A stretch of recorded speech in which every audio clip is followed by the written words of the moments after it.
આપણા શરીરના અંગોને સ્વસ્થ રાખવા માટે કાળજી તો લેવી જ જોઈએ, પરંતુ આપણા શરીરમાં મુખ્યત્વે કિડની કે જે શરીરમાં ગંદકી સાફ કરવાનું કામ કરતી હોય છે, તે અસંયમિત ખાનપાન અને દિનચર્યાને લીધે કે અશુદ્ધ પાણી પીવાથી કે અન્ય કારણોથી વર્તમાન સમયમાં પથરીના દર્દીઓની સંખ્યા વધી ગઈ છે.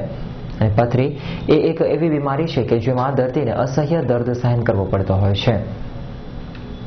આપણા શરીરના અંગોનું સ્વસ્થ રાખવા માટે કાળજી તો લેતા જ હોય છે, પરંતુ આપણા શરીરની મુખ્ય છે તે કિડની કે જે શરીરમાં ગંદકી સાફ કરવાનું કામ કરતી હોય છે.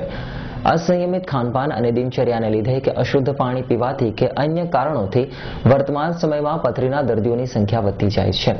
પથરી એ એક એવી બીમારી છે કે જેમાં દર્દીને અસહ્ય દર્દ સહન કરવો પડે છે. આ વિશે અમારી ટીમ દ્વારા રાજકોટના કન્સલ્ટન્ટ યુરોલોજિસ્ટ ટ્રાન્સપોલેશનના જાણીતા ડોક્ટર અમિત કુમાર ઝા દ્વારા રાજકોટની સ્ટેલિંગ હોસ્પિટલમાં સુવિધા આપવામાં આવી રહી છે. આ વિશે માહિતી આપતા ડોક્ટર અમિત કુમાર ઝાએ જણાવેલ કે લુકને કિડનીમાં સ્ટોન એટલે કે પથરી એ યુરિનમાં સિસ્ટમની એક બીમારી છે અને આ બોડીમાં પાણીની કમી અથવા તો કેલ્શિયમની માત્રા વધવાને કારણે થાય છે. કિડની સ્ટોન્સ ધીરે ધીરે બને છે. જ્યારે તેનો આકાર વધે છે ત્યારે કિડની અથવા યુરિનની સિસ્ટમમાં તેની મૂવમેન્ટને કારણે સખત દર્દ, વારંવાર ઉલટી જેવી પ્રોબ્લેમ્સ થાય છે. જેથી કિડની સ્ટોનથી બચવા તેના શરૂઆતના લક્ષણો વહેલાસર ઓળખી લેવા જોઈએ, જેના વિશે આજે અમે તમને જણાવીશું.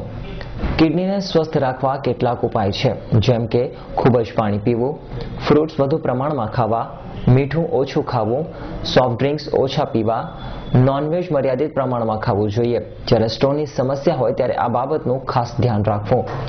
ડાયાબિટીસ તેમજ બીપીને કંટ્રોલમાં રાખવા, નિયમિત હેલ્થ ચેકઅપ કરાવવું, શરીરમાં સહેજ પણ ફેરફાર થાય તો તેની અવગણના ન કરવી, તેમજ નિયમિત કસરત કરવી અને સ્વસ્થ રહેવું.